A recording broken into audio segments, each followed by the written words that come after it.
السلام علیکم ورحمۃ اللہ وبرکاتہ۔ الحمدللہ کفا وسلام علی عبادہ الذین اصطفیٰ، اما بعد۔ محترم ناظرین کرام، آسان درس قرآن کے اندر 8ویں پارے کا تیسرا رکوع ہے، جس کے اندر 11 آیتیں ہیں۔ آیت نمبر 130 سے آیت نمبر 140 تک، سورہ نام سورہ نمبر 6 میں۔ اعوذ باللہ من الشیطان الرجیم، بسم اللہ الرحمن الرحیم۔ یا معشر الجن والانس الم یاتکم رسل منکم یقصون علیکم آیاتی وینذرونکم لقاء یومکم ھذا قالوا شہدنا علی انفسنا وغرتهم الحیاۃ الدنیا وشہدوا علی انفسہم انہم کانوا کافرین۔ اے جنوں اور انسانوں کے گروہ، کیا تمہارے پاس تم ہی میں سے ایسے رسول نہیں آئے تھے جو تمہارے سامنے میری آیتیں بیان کرتے تھے اور تمہیں تمہارے اس دن کی ملاقات سے ڈراتے تھے جب وہ کہیں گے ہم اپنے خلاف خود ہی گواہی دیتے ہیں؟ اور آج دنیاوی زندگی نے ان لوگوں کو دھوکے میں ڈال رکھا ہے، مگر قیامت کے روز وہ خود اپنے خلاف گواہی دیں گے کہ بلا شبہ وہ کافر تھے۔ ذالک ان لم یکن ربک مہلک القری بظلم واہلها غافلون۔ اے نبی صلی اللہ علیہ وسلم، یہ پیغمبر آتے رہے اس لیے کہ آپ کا رب ایسا نہیں کہ بستیوں کو ظلم کی وجہ سے ہلاک کر دے جبکہ ان کے رہنے والے غافل ہوں۔ وَلِكُلٍّ دَرَجَاتٌ مِّمَّا عَمِلُوا وَمَا رَبُّكَ بِغَافِلٍ عَمَّا يَعْمَلُونَ۔ اور ہر ایک کے لیے اس کے اعمال کے لحاظ سے درجے ہیں، اور آپ کا رب لوگوں کے اعمال سے غافل نہیں۔ وَرَبُّكَ الْغَنِيُّ ذُو الرَّحْمَةِ إِن يَشَاء يُذْهِبْكُمْ وَيَسْتَخْلِفْ مِن بَعْدِكُم مَّا يَشَاءُ كَمَا أَنشَأَكُم مِّن ذُرِّيَّةِ قَوْمٍ آخَرِينَ۔ اور آپ کا رب بے پرواہ ہے اور رحمت والا ہے، اگر وہ چاہے تو تم لوگوں کو لے جائے اور تمہارے بعد جنہیں چاہے جانشین بنا دے، جیسے اس نے تم کو دوسرے لوگوں کی نسل سے پیدا کیا۔ انما توعدون لآت وما انتم بمعجزین۔ بے شک تم سے جس قیامت کا وعدہ کیا جا رہا ہے وہ یقیناً آنے والی ہے اور تم اللہ کو عاجز کرنے والے نہیں۔ قل یا قوم اعملوا علی مکانتکم انی عامل فسوف تعلمون من تکون له عاقبۃ الدار انہ لا یفلح الظالمون۔ اے نبی صلی اللہ علیہ وسلم، کہہ دیجئے اے میری قوم، تم اپنی جگہ پہ عمل کرو، بے شک میں بھی اپنی جگہ عمل کرنے والا ہوں۔ ان قریب تم جان لوگے کہ کس کے لیے آخرت کا اچھا انجام ہے، بے شک ظالم لوگ فلاح نہیں پائیں گے۔ وَجَعَلُوا لِلَّهِ مِمَّا زَرَعَ مِنَ الْحَرْثِ وَالْأَنْعَامِ نَصِيبًا فَقَالُوا هَذَا لِلَّهِ بِزَعْمِهِمْ وَهَذَا لِشُرَكَائِنَا فَمَا كَانَ لِشُرَكَائِهِمْ فَلَا يَصِلُ إِلَى اللَّهِ وَمَا كَانَ لِلَّهِ فَهُوَ يَصِلُ إِلَى شُرَكَائِهِمْ سَاءَ مَا يَحْكُمُونَ۔ اور انہوں نے اللہ کے لیے خود اسی کی پیدا کی ہوئی کھیتی اور چوپایوں میں سے ایک حصہ مقرر کر لیا، پھر انہوں نے اپنے باطل گمان کے مطابق کہا یہ حصہ تو اللہ کا ہے اور یہ ہمارے شریکوں کا، یعنی ہمارے بتوں کا، تو جو حصہ ان کے شریکوں کا ہے وہ تو اللہ کو نہیں پہنچتا، مگر جو حصہ اللہ کا ہے وہ ان کے شریکوں کو پہنچ جاتا ہے۔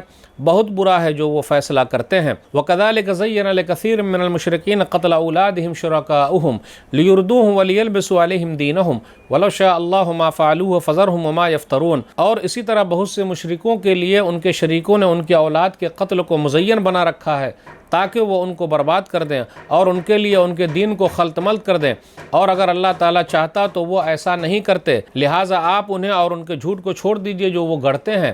وَقَالُوا هَٰذِهِ أَنْعَامٌ وَحَرْثٌ حِجْرٌ لَا يَطْعَمُهَا إِلَّا مَن نَّشَاءُ بِزَعْمِهِمْ وَأَنْعَامٌ حُرِّمَ ظُهُورُهَا وَأَنْعَامٌ لَا يَذْكُرُونَ اسْمَ اللَّهِ عَلَيْهَا افْتِرَاءً عَلَيْهِ سَيَجْزِيهِمْ بِمَا كَانُوا يَفْتَرُونَ۔ اور انہوں نے اپنے باطل گمان کے مطابق کہا کہ جو چوپائے اور کھیتی ممنوع ہے یعنی حرام ہے، اسے صرف وہی کھا سکتا ہے جسے ہم چاہیں، اور کچھ چوپائے ایسے ہیں کہ ان کی پیٹھوں پر سواری حرام کی گئی ہے، اور کچھ چوپائے ایسے ہیں جن پر ذبح کے وقت وہ اللہ کا نام نہیں لیتے، یہ سب وہ اللہ پر جھوٹ باندھتے ہوئے کرتے ہیں، ان قریب اللہ ان کو اس گڑھنے کی سزا دے گا۔ وقالوا ما في بطون هذه الانعام خالصة لذكورنا ومحرم على ازواجنا وان يكن ميتة فهم فيه شركاء سيجزيهم وصفهم انه حكيم عليم۔ اور انہوں نے کہا ان حرام کردہ چوپایوں کے پیٹوں میں جو کچھ ہے وہ ہمارے مردوں کے لیے خاص ہے اور ہماری عورتوں پر حرام ہے، اور اگر وہ مردہ پیدا ہو تو وہ سب اس میں شریک ہو سکتے ہیں۔ ان قریب اللہ ان کو ان کی گڑی ہوئی باتوں کی سزا دے گا، بے شک وہ خوب حکمت والا، خوب جاننے والا ہے۔ قد خسر الذین قتلوا اولادهم سفہا بغیر علم وحرموا ما رزقهم اللہ افتراء علی اللہ قد ضلوا وما كانوا مہتدین۔ بے شک ان لوگوں نے خسارہ پایا جنہوں نے بغیر علم کے محض بیوقوفی سے اپنی اولاد کو قتل کیا اور اللہ کے دیے ہوئے رزق کو اللہ پر جھوٹ باندھتے ہوئے حرام ٹھہرایا، یقیناً وہ گمراہ ہوئے اور وہ ہدایت یافتہ نہ تھے۔ ناظرین اکرام، آج آسان درس قرآن کے اندر 8ویں پارے کا تیسرا رکوع ہے، جس کے اندر 11 آیتیں ہیں۔ سورہ نام سورہ نمبر 6 کی آیت نمبر 130 سے آیت نمبر 140 تک۔ آیت نمبر 130 پر غور کیجئے، جنوں اور انسانوں کی کھنچائی کی گئی ہے اور ان سے کہا گیا کیا تمہارے پاس رسول نہیں آئے تھے؟ یہ استفہام تقریری ہے، یعنی آئے تھے، تم لوگ مانتے ہو کہ نہیں مانتے ہو؟ ڈرانے والے کوئی آئے کہ نہیں آئے؟ تو وہ لوگ کہیں گے بالکل ڈرانے والے تو آئے تھے۔ نافرمانی کی وجہ سے اللہ تعالیٰ نے بہت سارے گاؤں کو برباد کر دیا ہے، تو اگر یہ لوگ بھی نافرمانی کریں گے تو اللہ تعالیٰ ان کو برباد کر دیں گے، ہلاک کر دیں گے۔ اللہ تعالیٰ نے رسولوں کو بھیجا، نبیوں کو بھیجا تاکہ لوگوں پر حجت قائم ہو جائے۔ وما كنا معذبین حتی نبعث رسولا، سورہ اسراء سورہ نمبر 17 آیت نمبر 15۔ اور ہم عذاب اس وقت تک نہیں دیتے جب تک کہ ہم رسول کو نہ بھیج دیں۔ تو اس سے یہ پتہ چلا اللہ تعالیٰ نے پہلے رسولوں کو بھیجا، پھر اس کے بعد کتابیں اتاری اور نبیوں نے اپنا پیغام پہنچایا، رسولوں نے اپنا پیغام پہنچایا، اس کے بعد لوگ نہیں مانے تو اللہ تعالیٰ کا عذاب آیا۔ آیت نمبر 135 پر غور کیجئے، انہ لا یفلح الظالمون، کہ ظالم لوگ جو ہے وہ کبھی بھی کامیاب نہیں ہو سکتے۔ تو دنیا کے اندر جو لوگ ظلم و زیادتی کر رہے ہیں وہ کبھی بھی کامیاب ہونے والے نہیں ہیں۔ جو لوگ ظالم ہیں ان کی زندگی مختصر ہے، مظلوم اگر بد دعا کر دے تو وہ کہیں کے بھی نہیں رہیں گے، اور ویسے بھی اللہ تعالیٰ پکڑ لیتے، مہلت دیے ہوئے، جس دن اللہ پکڑیں گے اللہ چھوڑیں گے نہیں۔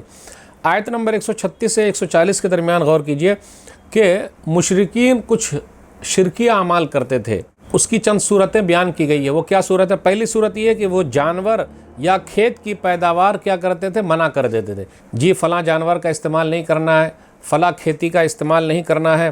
تو اس کے بعد کیا ہوگا؟ وہی کھاتے تھے جسے ہم اجازت دیں، جیسا ان لوگوں کا کہنا ہے۔ کچھ جانوروں کو وہ لوگ بتوں کے نام آزاد کر دیتے تھے اور اس پر سواری نہیں کرتے تھے۔ آج بھی دیکھ لیجئے کچھ جانور جو ہے وہ غیر اللہ کے نام پر آزاد چھوڑے ہوئے ہیں، کوئی اس کا استعمال نہیں کر سکتا۔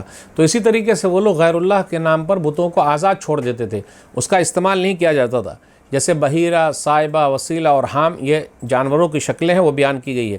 تیسری صورت ان لوگوں کی یہ ہے جو شرکیہ اعمال کرتے تھے کہ وہ ذبح کرتے وقت صرف اپنے بتوں کا نام لیتے تھے، اللہ تعالیٰ کا نام نہیں لیتے تھے۔ اسی طرح چوتھی صورت یہ ہے کہ وہ لوگ پیٹ میں زندہ مویشی کے بچوں کو اگر زندہ ہیں تو مردوں کے لیے، اور اگر وہ مر گئے پیٹ میں تو سب لوگ شامل ہو سکتے، عورتیں بھی مرد بھی۔